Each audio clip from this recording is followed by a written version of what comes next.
नमस्कार सर। नमस्कार sir. Sir क्या नाम है आपका? मेरा नाम कमलदास गजबिये है सर। कमलदास जी आप कहाँ से हैं? मैं राजनांदगांव जिला छत्तीसगढ़ से हूँ सर। कमलदास जी आप क्या काम करते हैं? मैं गवर्नमेंट टीचर हूँ सर। कमलदास जी संत रामपाल जी महाराज से नाम दीक्षा आपने कब ली? 2018 में लिया हूँ सर। सर संत रामपाल जी महाराज से नाम दीक्षा लेने से पहले आप क्या भक्ति साधनाएं करते थे? मैं संत रामपाल जी महाराज के नाम दीक्षा लेने से पहले मैं दामाखेड़ा पंथ प्रकाश मुनि को गुरु बनाया था। दामाखेड़ा पंथ से मेरा एक पीढ़ी आगे है सर। मेरे उसके पहले दादा लोग भी थे और मेरे माँ बाप लोग भी थे बचपने से वहीं में। दामाखेड़ा पंथ में रहते रहते गुरु बनाया था। वहाँ का जो भक्ति कर रहा था, भक्ति करते करते एक और गुरु बना लिया सर। वहाँ मेरे को संतुष्टि नहीं मिली। वो दामाखेड़ा पंथ में ऐसा कोई ज्ञान नहीं मिला और मैं एक और गुरु बना लिया सर, जो सिद्धि वाला गुरु बना लिया, जो तंत्र मंत्र यंत्र। और जो गुरु का नाम था सागर महाराज। उससे नाम दीक्षा फिर ले लिया सर, दूसरा गुरु, और उससे सिद्धि किया सर। मैं वैराग्य रहकर, अपने 2 बच्चे हैं मेरे और मेरी पत्नी है, उससे अलग त्याग दिया उनको और वैराग्य ले लिया सर। अब वैराग्य लेकर मैं बहुत बड़े सिद्धि किया हूँ सर। 1 महीना तक तो मैं निर्जला उपवास रहा सर। और निर्जला उपवास रहकर इतना तप किया कि मेरे गुरु जो बना था वो बार बार फ़ोन करता था, अगर जो दुर्गा आपको अगर दर्शन देगी तुरंत बताना ऐसे करके बार बार फ़ोन करता था सर। तो एक दिन दुर्गा का मेरे को दर्शन हो गया। तो दर्शन हुआ तो सर जैसे हम फोटो में देखते हैं वैसे टाइप का नहीं था सर। अलग विचित्र टाइप के, पूरा शरीर से उनका इतना प्रकाशवान था सर, भयंकर प्रकाशवान। उसको देख पाना बड़ा मुश्किल था, ऐसा टाइप का। 2 मिनट तक के उनका दर्शन हुआ सर। उसके बाद में दर्शन हुआ, उसके बाद में फिर मैं अपने गुरु को फ़ोन करके बताया कि ऐसे ऐसे बात है गुरुदेव।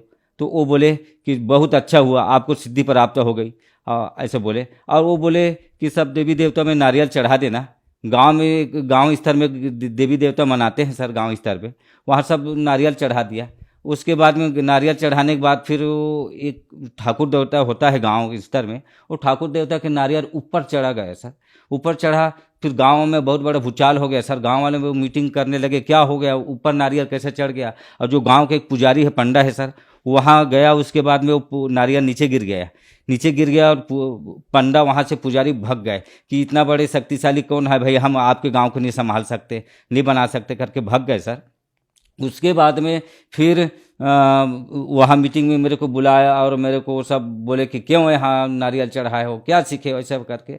तो मैं बोला नहीं भाई, मैं नारियल चढ़ाया था, भगवान समझ के चढ़ाया था, ऐसे करके वो हुआ। उसके बाद में सर फिर जो मेरे सिद्धि तो चालू थी, सिद्धि का अपना कर ही रहा था। अब सिद्धि करते करते करते फिर मेरे गुरुदेव बोले कि आप एक काम करो, आपकी सिद्धि हो गई। तो मैं बोला कि अगर मेरे सिद्धि पूर्ण हो गई और मेरे गुरु बोलते हैं कि मेरे गुरु को बताया ऐसे ऐसा बात है सर, नारियल ऊपर चला गया, तो मेरे गुरुदेव बोलता है कि नहीं ये तो आपका शक्ति है। तो मैं टेस्ट लिया सर, मेरे को विश्वास नहीं हुआ अपने आप के ऊपर कि नारियल ऊपर चला जाता है ऐसे करके। तब मैं टेस्ट किया सर, और टेस्ट करने के बाद फिर देखा कि नारियल को, पहले तो मैं अपने स्थान था सर, मैं वैराग्य धारण किया था, मेरे 10-12 लोग चेले भी थे सर। और वहाँ इस स्थान में बैठकर जो नारियल को टेस्ट देखा सर, तो टेस्ट मेरे के पास फूक झाड़ कर आने के लिए 2 डोंगरगढ़ से आए थे मेरे पास, और वो लोग बैठे थे मेरे आसन में, और मैं टेस्ट अपन देख रहा था, डेमो देख रहा था। उसके बाद में डेमो देखते देखते फिर नारियल को मैं ऐसे ऊपर से उठा और एक वहाँ एक ऊपर में छत था, ये वहाँ जाके वहाँ घुस गया नारियल।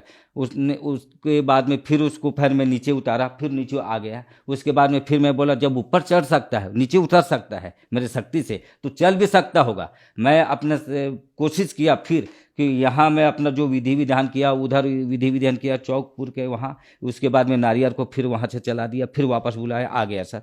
तो मेरे को भी अच्छा लगा कि मैं बहुत बड़े सिद्धि वाला हो गया हूँ। और सब उसके बाद में मेरे पास सब लोग आने लगे फूक झाड़ करवाने के लिए। कई जैसे बाहरी हवा बोलते हैं, प्रेत बाधा, वो प्रेत बाधा बिल्कुल मेरे पास जो आते थे तो उनका बिल्कुल ठीक हो जाता था सर। कई बड़े बड़े लोग, बड़े बड़े लटा जटा वाले, बड़े बड़े लाल लाल कपड़े पहने हुए पंडित और ये जटाधारी सब मेरे पास आते थे और बोलते कि थे बहुत शक्तिवान है आप, ऐसे वैसे करके बहुत साधु संत भी आने लग गए थे सर। मैं सिद्धि करते करते महंत रूप में बन गया सर। सब लोग झाड़ फूँक कराने के लिए मेरे पास आते थे और सब लोग अपने दुख ले के आते थे और कष्ट ले के आते थे और यहाँ से मेरे पास आते थे, यहाँ से रोते हुए आते थे और हंसते हुए जाते थे सर। ऐसा हो गया था। मैं खुद इतना बवासीर से पीड़ित था कि मैं अपना बीमारी ठीक नहीं कर पा रहा था। दुनिया के बीमारी को तो मैं फूंक झाड़ करके प्रेत बाधा को दूर कर देता था, लेकिन खुद का बीमारी को मैं दूर नहीं कर पाया। मैं संकट से जूझता रहा और इसी बीच फिर मैं अब उसके बाद में अब ये संत रामपाल जी महाराज का ज्ञान नहीं मिला था। मैं दर दर का ठोकर खाता था, जहाँ जहाँ मैं भटकता था कि मैं कैसा करूं और ये अपना जीवन को मैं कैसे बचाऊं। और ये मेरे को ऊपर से बवासीर का बीमारी का मेरे को पीड़ित करता है और इधर मेरे बच्ची को बलि मांग रही है। तो मैं कैसा करूं, कैसे निकलूं इस कालजाल से, ये मेरे को चिंता हो गया। तो फिर संत रामपाल जी महाराज की शरण में आप कैसे गए? अब मेरे स्कूल में एक टीचर आए और वो संत रामपाल जी महाराज के शिष्य थे और वो मेरे को बताए ज्ञान। तो मैं बोला कि देखो इतना इतने बड़े बड़े ज्ञान बता रहे हो। उनके साथ मेरा वार्तालाप हुआ तो वो बोले कि ऐसा ऐसा मैं बताया, मेरे को ऐसा ऐसा समस्या है, क्या तुम्हारा संत रामपाल जी महाराज बचा सकता है मेरे को? तो वो बोले बिल्कुल बचा सकता है, गारंटी चैलेंज किए। उसके बाद में मेरे पास तो सिद्धि था। मैं अपनी सिद्धि से घर में गया और मैं सिद्धि से बैठा और फिर देखने लगा कि सही में ये संत रामपाल जी महाराज मेरे को बचा सकते हैं कि नहीं बचा सकते। फिर ध्यान से देखा तो इतना उनका प्रकाशवान शरीर में मेरे को दिखे और इतना शक्तिशाली दिखे कि मैं दंग रह गया, बस यही मेरे को बचा सकते हैं। मेरे को विश्वास हो गया। फिर उसके पास से मैं ज्ञान गंगा पुस्तक लिया, ज्ञान गंगा पुस्तक पढ़ा और सब। फिर उसके बाद में विश्वास नहीं हुआ तो मैं सब शास्त्र ले लिए। गीता है, देवी भागवत है, शिव पुराण है, विष्णु पुराण है, बाइबिल, ये सब मिलान कर करके देखें। जो पृष्ठ क्रमांक वहाँ ज्ञान गंगा में दिए थे उसको पूरा मिला के देखे। उसके बाद में फिर विश्वास हो गया और मैं संत रामपाल जी ही महाराज मेरे को बचा सकते हैं, जो अपने सिद्धि से मैं देख लिया था। उसके बाद में फिर अब मेरा बिल्कुल अब संत रामपाल जी महाराज के शरणों में मेरे को जाना है, ऐसे सब लोगों को बता दिया। तो मेरे चेले लोग बोले कि नहीं वहाँ मत जाओ, वहाँ जाओगे तो फिर ये सब को छोड़ दोगे। तो मैं बोला भैया ये तो मेरे को आहल लेने वाला है, ये तो मेरे को बलि लेने वाला है, इससे अगर मैं रहूँगा तो मैं तो मर जाऊँगा हैं। फिर उसके बाद में मैं बोला कि मैं जाऊंगा भाई, मेरे को कोई मत रोको। मान लो आज रात्रि है और कल मैं नाम दीक्षा लेने जाने वाला हूँ। उस रात को दुर्गा जी फिर मेरे को रात में आने के बाद फिर मैं गहरे नींद में था, उस मेरे को उठा के वहाँ बैठा दिए। बैठाने के बाद फिर बोली कि तू जा रहा है, वो कहाँ जा रहा है मेरे को छोड़ के, तो तू जा कहाँ रहा है? तब मैं चुप रहा। वो खुद बोलती है कि तू जा रहा है वो परम शक्ति है, उसके सामने में मैं कुछ नहीं हूँ, ऐसे बोल दे। उसके बाद में फिर बोलती है कि वहाँ तू मत जा, अभी तेरा भक्ति यहाँ पूरा नहीं है, यहाँ मेरा आधा अधूरा भक्ति करके तू जा रहा है, मत जा। मैं बोला मैं जाऊँगा, मेरे को कोई नहीं रोक सकता। उसके बाद में मेरे ऊपर ऐसे अटैक्शन की, मई का महीना था, बनियान उनमें था, ऐसा अटैक्शन की। उसके बाद में मैं ऐसा बचाने के लिए ऐसे गले को ऐसे किया तो यहाँ से मेरे को ये करी तो पूरा ब्लड आने लगा, यहाँ से पूरा छिल गया था, इधर पीठ में पीछे तरफ भी पूरा छिल गया था, बनियान फट गया था। उसके बाद में फिर मैं घर वाले कोई मत जाने, या तो फिर घर वाले मेरे को गाली देंगे। चुपचाप कुएं में जाकर उसको साफ किया। उसके बाद में फिर आई, अब फिर दुर्गा जी आई, अब बोलती है कि तू अब जाएगा कि रुकेगा? मैं बोला नहीं माता जी मैं नहीं जाऊंगा, मैं आप ही की भक्ति करूंगा, ऐसा बोल दिया। उसके बाद में गायब हो गई। फिर उसके बाद में मैं सवेरे जो भी होगा, मैं तो नाम तो नहीं लिया था संत रामपाल जी महाराज का। अब संत रामपाल जी महाराज से नाम दीक्षा लेने के लिए मैं तैयार होके अब जो भी होगा जैसा भी होगा मैं निकल गया, नाम दीक्षा केंद्र गया और संत रामपाल जी महाराज से नाम दीक्षा लिया। तो क्या संत रामपाल जी महाराज से नाम दीक्षा लेने के बाद आपको लाभ हुए? संत रामपाल जी महाराज से नाम दीक्षा लेने के बाद सबसे पहले तो मेरे को आध्यात्मिक मार्ग मिला। जो जन्म मरण का एक रोग है उससे मेरे को छुटकारा मिला, मोक्ष मार्ग मिला।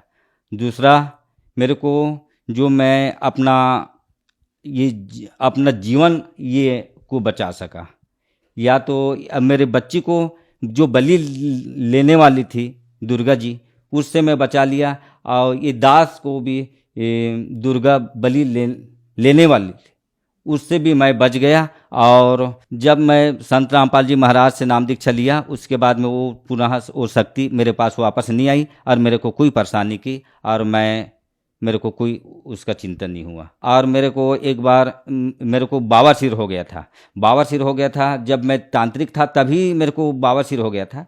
फिर संत रामपाल जी महाराज के पास बरवाला आश्रम में प्रार्थना लगाए तो उसके बाद में फिर वहाँ से आदेश आए, गुरुजी ने बोले परमात्मा दया करेंगे, ऐसे बोले। उस दिन से वो बावासीर का बीमारी भी ठीक हो गया, और घर में लाइट लगी थी, और यो घर में जो एनसीबी होता है, एनसीबी से उसको डायरेक्ट जोड़ दिए थे वो लाइट को, और मेरे को पता नहीं था। एनसीबी को गिराया और वो लाइट दूसरे जगह से खंबे से जो सर्किट होता है कटआउट, वहाँ से जोड़ दिए थे, और वहाँ डायरेक्ट जोड़ दिए थे। मेरे को पता नहीं था। एनसीबी गिराने के बाद वो वायर निकल गया था पंप का, मोटर का, तो मोटर का जोड़ रहा था वायर को। उसके बाद में वहाँ से मेरे को कोई करंट नहीं लगा, पर संत रामपाल जी महाराज वहाँ दर्शन दे दिए, मेरे को पीछे ऐसे हटा दिए, और जैसे पीछे हटाए और मेरे को कुछ नहीं हुआ, ना करंट लगा, न कुछ नहीं हुआ, उससे भी मैं बच गया। सर आप एक टीचर हैं, और टीचर होने के नाते हम आपसे पूछना चाहते हैं कि कहा जाता है कि संत रामपाल जी महाराज से नाम दीक्षा लेनी है तो देवी देवताओं की पूजा छोड़नी पड़ती है, क्या ऐसा ही है? बिल्कुल ऐसा नहीं है सर। संत रामपाल जी महाराज ऐसा उनका ज्ञान है, देवी देवता का भक्ति नहीं छोड़वाते, वो उनका आदर करते हैं। हम देवी देवता का आदर करते हैं। जो उनका जो मंत्र दिया जाता है, देवी देवता का जो प्रथम मंत्र देते हैं, वो देवी देवता की ही मंत्र है, उसको छुड़ाते नहीं हैं, उसको विधिवत तरीका से बताते हैं। सर संत रामपाल जी महाराज से नाम दीक्षा कैसे ली जा सकती है? संत रामपाल जी महाराज से नाम दीक्षा लेने के लिए टीवी पर पीले पट्टी में जो मोबाइल नंबर आता है, उससे फ़ोन लगाकर अपना दीक्षा केंद्र पता कर सकते हैं, और पता करके अपना नाम दीक्षा ले सकते हैं। धन्यवाद सर। सर साहेब।